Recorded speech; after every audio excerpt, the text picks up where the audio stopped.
లక్ష పాడి రైతు కుటుంబాల సంస్థ కరీంనగర్ డైరీ. కరీంనగర్ డైరీ పాలు మరియు పాల పదార్థాలు ఆర్డర్ చేసిన వెంటనే మీ ఇంటి వద్దకే కరీంనగర్ డైరీ యాప్ ని డౌన్లోడ్ చేసుకోండి. Hi everyone, welcome to Suman TV. Intermediate వరకు చదువుకొని గృహిణిగా స్థిరపడి అంతటితో ఆగకుండా మారుతున్న టెక్నాలజీకి అనుగుణంగా ఆర్టిఫిషియల్ ఇంటెలిజెన్స్ కోర్స్ నేర్చుకొని ఆ ఏఐతో ప్రమోషనల్ వీడియోస్, అడ్వర్టైజ్మెంట్ వీడియోస్ ఎంతో చక్కగా క్రియేట్ చేస్తూ తనకంటూ ఒక లైఫ్ని క్రియేట్ చేసుకున్నారు కవిత గన్గోన్ గారు. నేర్చుకోవడమే కాకుండా దాని ద్వారా వచ్చే ప్రయోజనాన్ని పొందుతున్నారు. మరి తనలాంటి మహిళలకు కూడా అలాంటి శిక్షణని ఇస్తూ ఎంతో ప్రేరణాత్మకంగా తన జీవితాన్ని తీర్చిదిద్దారు. మరి తన ప్రేరణాత్మక జీవితాన్ని తన మాటల్లో తెలుసుకుందాం. ప్రస్తుతం కవిత గన్గోన్ గారు మనతో ఉన్నారు. మేడం నమస్తే. నమస్తే సార్. మేడం చెప్పండి, అంటే ఆర్టిఫిషియల్ ఇంటెలిజెన్స్ మీరు కేవలం ఇంటర్ చదివారు, గృహిణిగా స్థిరపడ్డారు. అసలు ఎందుకు ఆర్టిఫిషియల్ ఇంటెలిజెన్స్ నేర్చుకోవాలన్న ఆలోచన ఎందుకు వచ్చింది మీకు? సార్, ఇప్పుడు మారుతున్న టెక్నాలజీతో పాటు మనం కూడా మారాలి కాబట్టి నేను యూట్యూబ్లో వీడియోస్ చూస్తూ ఉంటాను. అంటే ఎక్కడ ఇన్కమ్ సోర్సెస్ ఉన్నాయి, ఇంట్లో కూర్చొని ఏం వర్క్ చేసుకోవచ్చు, ఇంట్లో గృహిణిగా ఉండి మనం ఏదైనా సంపాదించుకునే అవకాశాలు ఉన్నాయని చూస్తున్న దాంట్లో లేటెస్ట్గా టెక్నాలజీ మారుతుంది కాబట్టి దాంట్లో ఆర్టిఫిషియల్ ఇంటెలిజెన్స్ ముందు ముందు స్టూడెంట్స్కి కానీ ఎంప్లాయీస్కి కానీ ఇలా ఆర్టిఫిషియల్ ఇంటెలిజెన్స్ లేదు అంటే జాబ్స్ పోతున్నాయని ఇట్లాంటి న్యూస్ అన్ని చూశాను సార్. చూడడం వల్ల ఏంటంటే నాకు ఒక ఆలోచన వచ్చింది, నేను కూడా నేర్చుకోవాలి, ఎక్కడైనా అవకాశం దొరుకుతుందని చూసే సమయంలో గంపా నాగేశ్వరరావు గారు, మా గురువు గారు, తను స్టేటస్ లో పెట్టారు, తెలుగులో ఏ నేర్పించబడుతుంది అని చెప్పేసి పెట్టారు.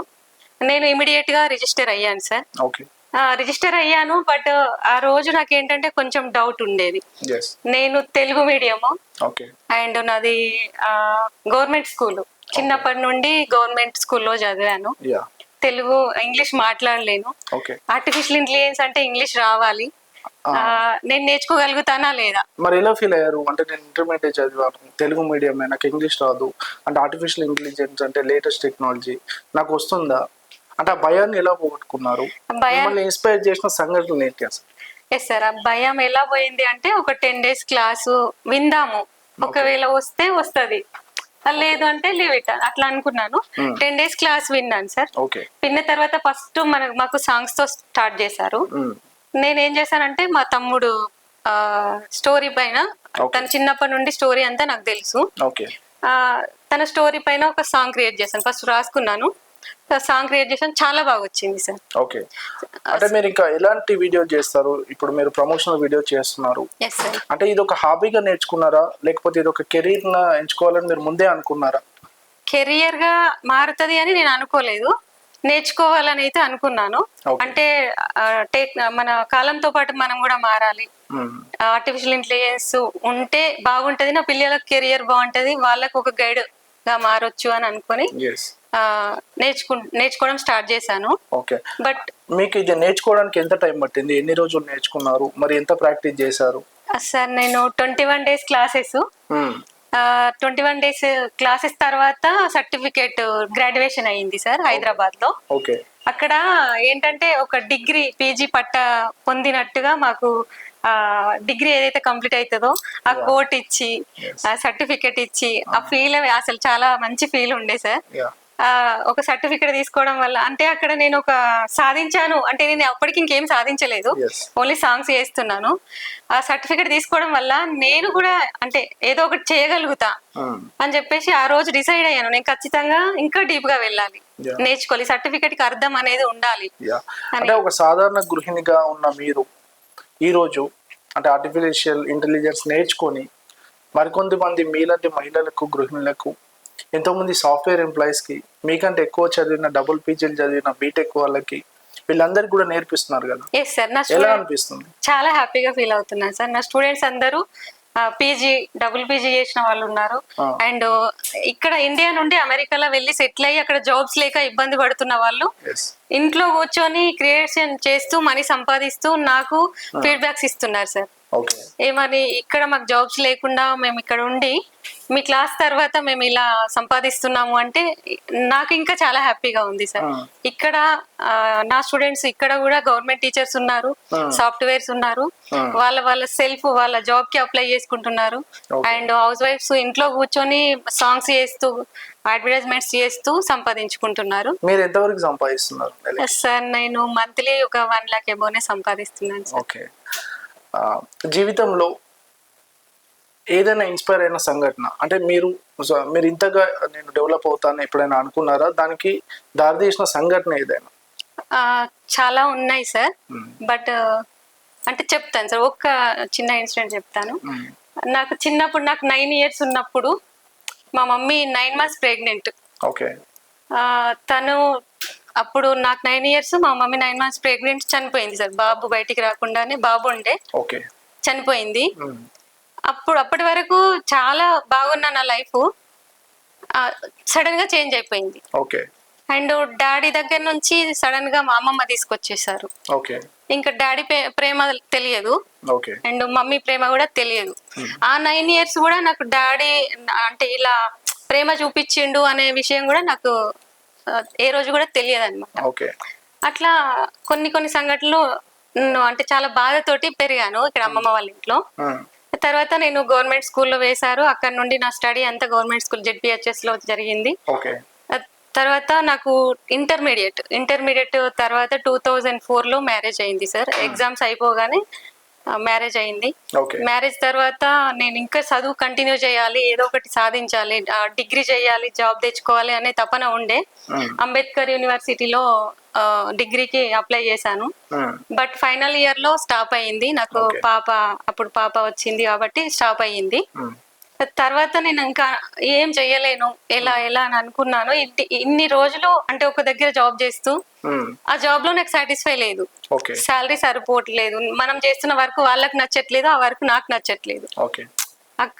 ఆ వర్క్ ఏంటంటే నాకు సాటిస్ఫై లేదు, ఇది కాదు నాది అని అనిపించింది. ఇంకా ఏదో చేయాలి. ఏ రోజు కూడా అంటే ఒక బిజినెస్ స్టార్ట్ చేశాను. టైలరింగ్ అండ్ మగ్గం వర్క్ స్టూడెంట్స్ కి నేర్పించడం స్టార్ట్ చేశాను. అక్కడ చాలా మందికి నేను ఫ్రీగా స్టాండ్లు ఇవ్వడము, వాళ్ళని అవన్నీ తక్కువ ఫీజుతో నేర్పించడము, అసలు ఫీజు కట్టలేను అన్న వాళ్ళకి ఫ్రీగా నేర్పించడం, అట్లాంటి స్టార్ట్ చేశాను. బట్ నా మనీతో పెట్టాను, కొంచెం లాస్ వచ్చింది. తర్వాత అక్కడికి స్టాప్ అయిపోయింది నా లైఫ్. ఇంకా ఇంత అంటే కొంచెం నాకు అప్పులు కూడా అయినాయి. అయిపోయింది అని అనుకొని మళ్ళీ నేను ఇక్కడ ఆగిపోకూడదు, ఏదో ఒకటి చేయాలి. జాబ్ చేసే కంటే మీకు ఇంట్రెస్ట్ ఉన్న వర్క్ చేయాలని మీకు ఉంది? చేయాలని ఉంది సార్. నేను ఏదో ఒకటి చేయాలి అని అనుకొని మళ్ళీ ఏం చేశానంటే, నాకు మోటివేషనల్ అంటే చాలా ఇష్టం. మోటివేషనల్ సైడ్ ఎలా వెళ్ళాలి, నన్ను ఒక అంటే బాధ పెట్టిన సంఘటన ఉంది సార్ ఒకటి. అంటే ఎవరైనా మోటివేట్ చేశారా మీరు? చేశాను సార్. ఒక అబ్బాయి ఇలాగే అంటే ఏడుస్తూ, నేను ఒక దగ్గర జాబ్ చేస్తున్నప్పుడు తనకి స్క్వింట్ ఉంటది, నాకు మెల్లకన్ను ఉంటది. ఏడుస్తూ కూర్చున్నాడు. అసలు ఏమైంది బాబు, ఏమైంది అని అడుగుతుంటే చెప్పట్లేదు. బయటికి లోపలికి వస్తున్నాడు, ఏడ్చుకుంటూ వెళ్తున్నాడు. నేను స్ట్రాంగ్ గా అడిగాను, అసలు ఏదో అంటే తేడా కనిపిస్తుంది, ఏమైందో అడుగుదామని చెప్పేసి కొంచెం అలా అడిగాను సార్. చెప్పు, ఏం పర్లేదు, మీ అక్క అనుకో, సొంత సిస్టర్ అనుకొని చెప్పేసి అని చెప్పేసి అడిగాను. అడిగితే చెప్పాడు, సార్ నాకు ఇలా స్క్వింట్ ఉంది, నన్ను అందరు అవమానించారు, నా ఫ్రెండ్స్ అవమానించారు, అండ్ మా ఇంట్లో వాళ్ళు కూడా మెల్లకన్ను ఉంది, మెంటల్ కూడా, నువ్వు ఎడ్ చూస్తున్నావో తెలియట్లేదు, చాలా మంది ఎగతాళి చేశారంట. అండ్ ఫ్రెండ్స్ కూడా, క్లోజ్ ఫ్రెండ్స్ కూడా, అరే వాడు ఎడ్ చూస్తున్నాడు, వాడికే తెలియట్లేదు అని నవ్వడము, అట్లాంటివన్నీ చేయడం వల్ల ఒక రోజు సూసైడ్ చేసుకుందామని వెళ్ళాడంట. నాకు ఇంకా ఈ లైఫ్ వద్దు, నన్ను ఇంకా అంటే చదువులో వెనుకబడిపోతున్నాడు, ఈ డిప్రెషన్, నన్ను ఇలా అందరు ఎగతాళి చేస్తున్నారు, నాకు ఈ లైఫ్ వద్దు ఇంకా అని చెప్పేసి అనుకొని ఇవన్నీ చెప్పాడు, నాతో ఎక్స్ప్లెయిన్ చేశాడు అనమాట. నాకు ఇంకా నేను ఫైనల్ గా ఆపరేషన్ చేయించుకొని క్యూర్ చేసుకుందాం అనుకుంటే డాక్టర్ కూడా ఇది కాదు, ఒకవేళ చేస్తే కన్ను పోయే అవకాశం ఉంది అని పోతుంది అని చెప్పాడంట. బట్ నేనేమన్నానంటే, పోతే కన్ను పోతుంది, వస్తే 2 కళ్ళు వస్తాయి, లైఫ్ అంతా హ్యాపీగా ఉంటావు. చనిపోవడం కంటే కళ్ళు పోవడం బెటరే కదా సార్. కళ్ళు పోయి బతికిన గుడ్డివాడు అనే ఒక జాలన్న ఉంటది, వస్తే 2 కళ్ళు వస్తాయి. నేనన్నా, మీ డాడీ డబ్బులు పెట్టుకోగలుగుతాడా అంటే పెట్టుకోగలుగుతాడు మేడం. నేను అన్న ఒకటే, సార్ మీరు సార్ ఇట్లా అన్నారు కదా, కళ్ళు పోతే ఏమో అని అంటే మీరు డ్రాప్ అయ్యారు కదా, పోతే పోని సార్, మీరు చెయ్యండి, మేము మనీ ఎంతైనా పెట్టుకుంటాం అని ఒక్క మాట మీరు చెప్పండి, చెయ్యకపోతే అప్పుడు నేను వచ్చి మాట్లాడతాను నేను అన్నాను. వెళ్ళారు, మాట్లాడారు, సార్ ఒప్పుకున్నారంట, సక్సెస్ అయిందంట. అబ్బాయికి 2 కళ్ళు మంచిగా, ఫస్ట్ ఒక కన్ను చేయించుకున్నాడు, సక్సెస్ అయిపోయింది. ఫస్ట్ కన్ను చేయించుకుని నేను ఉన్నాను అక్కడ. తర్వాత 3 months కి ఇంకో కన్ను చేశారంటే అప్పుడు నేను జాబ్ లో నుంచి వెళ్ళిపోయాను. ఓకే. అప్పుడు నాకు నా నంబర్ కోసం నంబర్ తీసుకోలేదు. నంబర్ కోసం ఆఫీస్కి వెళ్ళి ఇట్లా నేను అక్కకి థ్యాంక్స్ చెప్పాలి, అసలు నాకు ఒక మరో జన్మ వచ్చింది అక్క వల్ల. ఆ రోజు అంత ఆ మాట చెప్పకపోతే నేను ఈ రోజు ఇంత హ్యాపీగా ఉండేవాడిని కాదు. సో మీరు మోటివేట్ చేసింది వాళ్ళు సక్సెస్ అయ్యారు. సక్సెస్ అయ్యింది. ఇప్పుడు హ్యాపీగా ఉన్నాడు, చాలా హ్యాపీగా ఉన్నాడు. తర్వాత నాకు కాల్ ఆఫీస్ నుండి కాల్ చేసి మీరు ఇదంతా ఎప్పుడు చేశారు, ఎలా చేశారు, అసలు అబ్బాయి ఇట్లా నాకు మరో జన్మ వచ్చింది అని చెప్పేసి హ్యాపీగా ఫీల్ అయ్యి మిమ్మల్ని కలవాలనుకుంటున్నాడు అని వాళ్ళు కాల్ చేసినప్పుడు ఆ రోజంతా నేను ఆలోచించాను సార్, నాకు ఇలా మోటివేషన్ చెప్పే వేదిక ఏదైనా దొరికితే బాగుండు. అప్పుడు అనుకున్నారు మోటివేషన్ స్పీకర్ కావాలి అంటే ఒక మాట ద్వారా కొన్ని ప్రాణాలు నిలబడతాయి. కాబట్టి ఇప్పుడు మనకైనా సరే ఇప్పుడు డల్ అయినప్పుడు ఎవరైనా ఒక బూస్టింగ్ వర్డ్ ఇచ్చినప్పుడు ఓ ఇది ఇంతే కదా, లైఫ్ లో సాధించేది చాలా ఉంది, ఇంత చిన్న దానికే లైఫ్ ని ఎందుకు క్లోజ్ చేసుకోవాలి. ఒకసారి మీరు చూడండి కవిత గారి లైఫ్ చూసుకున్నట్టయితే అంటే ఇన్స్పైరింగ్ స్టోరీ రియల్లీ. ఎందుకంటే లైఫ్ లో కొటేషన్ ఉంటుంది, life is short heart is long అని. అంటే ఎప్పుడైతే నీ కళ కోసం నువ్వు పనిచేస్తావో, లైఫ్ ఈజ్ షార్ట్ జీవితం చాలా చిన్నది, హార్ట్ ఈజ్ లాంగ్ కళ అనేది చాలా పెద్దది. అంటే మనం మనుషులం ఉన్నా లేకపోయినా మన కళ మాత్రం ఎప్పుడు నిలబడుతుంది. సేమ్ అలాగే ఒక గృహిణిగా స్థిరపడాల్సిన కవిత గారు ఈరోజు ఎంతో మంది మహిళలకు ఇన్స్పైరింగ్ గా నిలిచారు. సో మరికొన్ని విషయాలు కూడా తన మాటల్లో తెలుసుకుందాం. సో మేడం, ఈ కోర్సెస్ ఇప్పుడు మీతో పాటు ఇతరులకు కూడా నేర్పిస్తారు కదా, ఎన్ని డేస్ టైం పడుతుంది? ఆ కోర్స్ వివరాలు ఒకసారి చెప్పండి. 21 days కోర్స్ సార్. ఆన్లైన్ లో జూమ్ లో క్లాసెస్ ఉంటాయి అండ్ డైలీ 2 hours క్లాసెస్ ఉంటాయి. 21 days and hands on practice, screen share చేస్తూ ఇక్కడ నేను ప్రాక్టీస్ చేస్తూ వాళ్ళకి అక్కడ ప్రాక్టీస్ చేపిస్తూ ఆన్లైన్ క్లాసెస్ ఉంటాయి. అండ్ కొందరు అంటే ఉమెన్స్ నేను చదువుకోలేదు, నాకు అంటే చదువుకున్నా నేను బిజినెస్ చేస్తున్నా, నాకు బిజినెస్ ఎక్స్టెన్షన్ చేసుకోవడానికి దారి దొరకట్లేదు, ఇట్లాంటి అన్ని క్వశ్చన్స్ అడుగుతున్నారు సార్.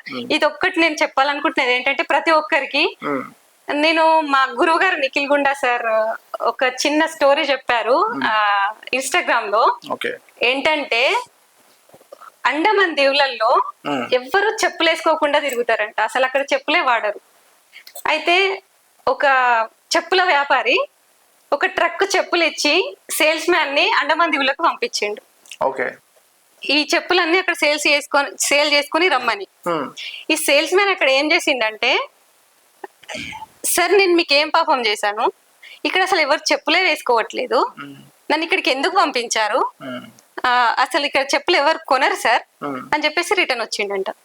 అలా కాదు, నేను ఒక లేడీ సేల్స్ ఉమెన్ ని పంపిస్తానని చెప్పేసి మళ్ళీ 2 ట్రక్కులు ఇచ్చి లేడీ ఉమెన్ సేల్స్ తనని పంపించిండు. పంపించిన తర్వాత తను కూడా ఏం చేసిందంటే ఒక అక్కడ గమనించింది వెళ్తున్నారు వస్తున్నారు ఎవ్వరికి చెప్పులు లేవు. ఇంకో చోటికి వెళ్ళింది, ఇంకో చోటికి అండమాన్ దేవులలో అసలు ఎవరు చెప్పులు వేసుకోవట్లేదు. నేను ఇక్కడికి రావడం ఏంది, ఇక్కడ చెప్పులు అమ్మడం ఏంది, చెప్పులు ఎవరు వేసుకోవట్లేదు. కాబట్టి తను సార్ ఇలా ఉంది ఇక్కడ సేల్స్ అవ్వవు అని రిటర్న్ వచ్చేసింది. 3rd person మళ్ళీ తను ఒక 2-3 సంవత్సరాల తర్వాత ఓనర్ ఎవరైతే ఉన్నారో ఇలా కాదు ఇంకోసారి ట్రై చేస్తా అని చెప్పేసి అప్పుడు ఒకటే హాఫ్ ట్రక్ ఇచ్చి ఇంకో సేల్స్ మ్యాన్ ఇచ్చి పంపించిండు. పంపిస్తే ఆ సేల్స్ మ్యాన్ అక్కడ వెళ్ళి కాల్ చేసి, సార్ నేను మీకు ఏం పాపం చేశాను, నాకు హాఫ్ ట్రక్కే ఎందుకు ఇచ్చి పంపించారు, ఇక్కడ చెప్పులు ఎవరు వేసుకోవట్లేదు, 10 ట్రక్కుల చెప్పులైనా కూడా ఇక్కడ సేల్ అవుతాయి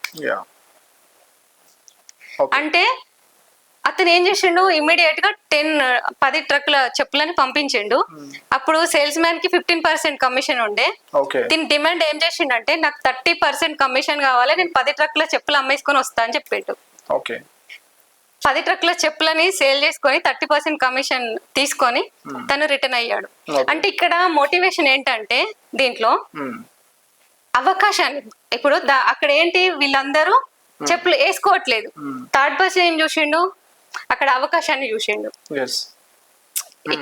ఇక్కడ చెప్పులు ఎవరు వేసుకోవట్లేదు అనుకునే దానికంటే వీళ్ళకి మనం ఎందుకు పరిచయం చేయొద్దు, ఆ వేలో ఆలోచించి ఈ 10 ట్రక్ల చెప్పులని అమ్మేసుకుని వెళ్ళిపోయాడు. Yes. అంటే మన లైఫ్ కూడా అంతే సార్, అంటే అవకాశాన్ని సద్వినియోగపరుచుకున్నాడు, అసాధ్యాన్ని సుసాధ్యం కూడా సుసాధ్యం చేశాడు. చేసిండు. Yeah, అసాధ్యాన్ని సుసాధ్యం చేసినప్పుడే సక్సెస్ వస్తుంది. అంతే కదా సార్. Yes.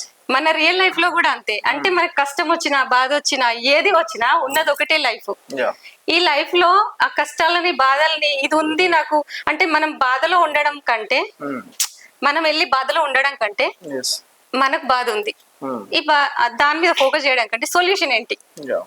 ఈ కష్టానికి సొల్యూషన్ ఏంటి అని ఆలోచిస్తే ప్రతి సమస్య క్లియర్ అయిపోతుంది. Yes. నేను అక్కడ అది ఆ స్టోరీ ద్వారా ఇది నేర్చుకున్నాను.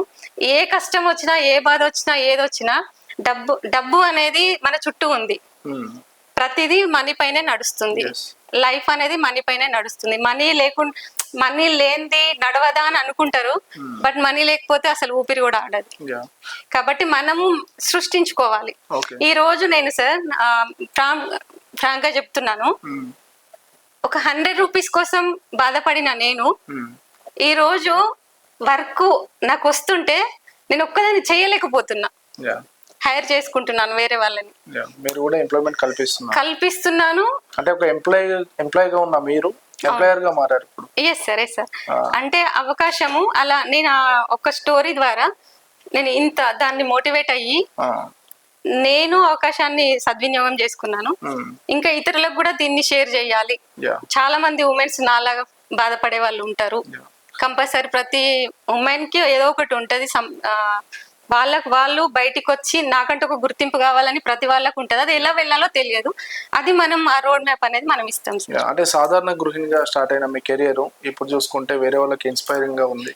Yes, sir. ఎన్నో అప్రిషియేషన్స్ వస్తున్నాయి. Yes, sir. అంటే లైఫ్ స్టైల్ కంప్లీట్ గా చేంజ్ అయింది. Yes, sir. ఎలా ఫీల్ అవుతున్నారు? చాలా హ్యాపీగా ఫీల్ అవుతున్నాను సార్.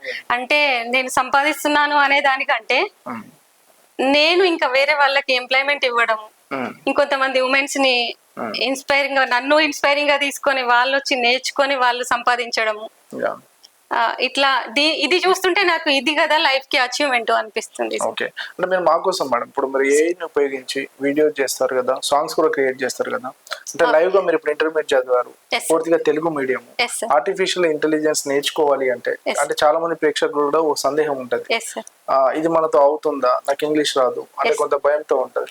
వాళ్ళని క్లియర్ చేయడానికి ఒక సాంగ్ క్రియేట్ చేయగలరా? తప్పకుండా సార్. లైవ్ లో అంటే క్వశ్చన్స్ వచ్చినాయి సార్ నాకు కూడా, కొన్ని కామెంట్స్ కూడా వీడియో దాంట్లో వచ్చాయి. తెలుగులో ఇంటర్మీడియట్ వాళ్ళు తెలుగులో ఏ నేర్చుకొని వేరే వాళ్ళకి నేర్పించడం ఏంటి అని వేరే ఛానల్లో కూడా కామెంట్స్ వచ్చినాయి. దాన్ని మనం ఈ రోజు రిలీజ్ చేయడానికి ఆ డౌట్ ని, అంటే ఎవరికైతే డౌట్ ఉందో తెలుగు మీడియం అని ఇంటర్మీడియట్ అని ఒక మహిళ అని అసలు ఇంట్లో కూర్చొని ఆర్టిఫిషియల్ ఇంటెలిజెన్స్ ఏంటి నేర్చుకోవడం అని కామెంట్లు పెట్టిన వాళ్ళందరికీ నేను ఒక సమాధానం చెప్పాలనుకుంటున్నాను. తప్పకుండా సార్. నా పైన క్రియేట్ చేయండి సాంగ్. తప్పకుండా sir. Okay sir, 1 minute sir.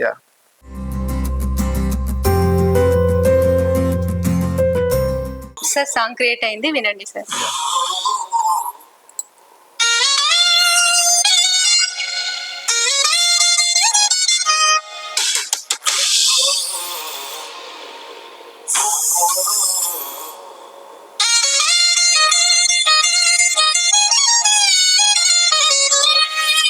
సదాచరి స్ఫూర్తి దీపం కష్టపడే మనసే ఆయన రూపం ప్రతిభను వెలిగించే మార్గం చూపే మంచి మనసే ఆయన స్వప్నం. చూసారు కదా సాంగ్ ఎంత చక్కగా క్రియేట్ చేశారో. అంటే నిమిషాల్లోనే ఎవరి పేరు మీదైనా సాంగ్ క్రియేట్ చేయొచ్చు, పోస్టర్స్ రెడీ చేయొచ్చు, వీడియోస్ చేయొచ్చు, ప్రమోషనల్ వీడియోస్ చేయొచ్చు, అడ్వర్టైజ్మెంట్ వీడియోస్ చేయొచ్చు. అంటే మారుతున్న టెక్నాలజీకి అనుగుణంగా ఆర్టిఫిషియల్ ఇంటెలిజెన్స్ ఉపయోగించి మనకి ఏం కావాలో అది మన ఓన్గా క్రియేట్ చేయొచ్చు.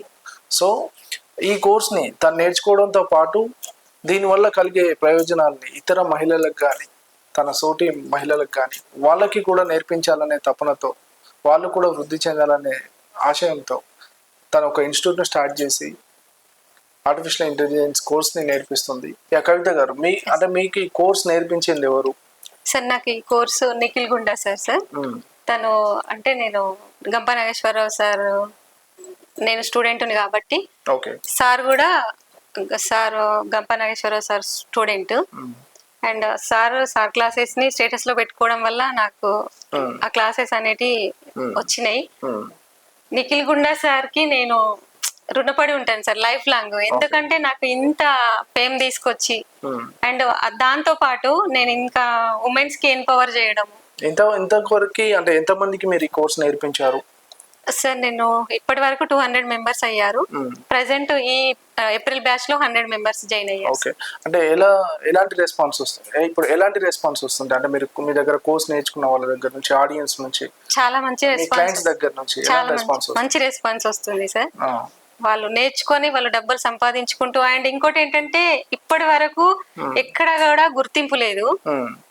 వాళ్ళు ఈ సాంగ్స్ క్రియేట్ చేస్తూ ఆ క్రియేషన్స్ అన్ని దాంట్లో చేస్తూ వాళ్ళకి పంపిస్తూ ఉంటే వాళ్ళకి అప్రిషియేషన్స్ వస్తున్నాయి. వాళ్ళ ఎవరైతే కంపెనీస్ నుండి వాళ్ళు జాబ్ చేస్తున్న దగ్గర నుంచి వాళ్ళకి అప్రిషియేషన్స్, వీళ్ళ పేరు గుర్తు పెట్టుకోవడం, నంబర్స్ తీసుకోవడం, వాళ్ళు అది హ్యాపీనెస్ ని నాతో షేర్ చేసుకోవడం.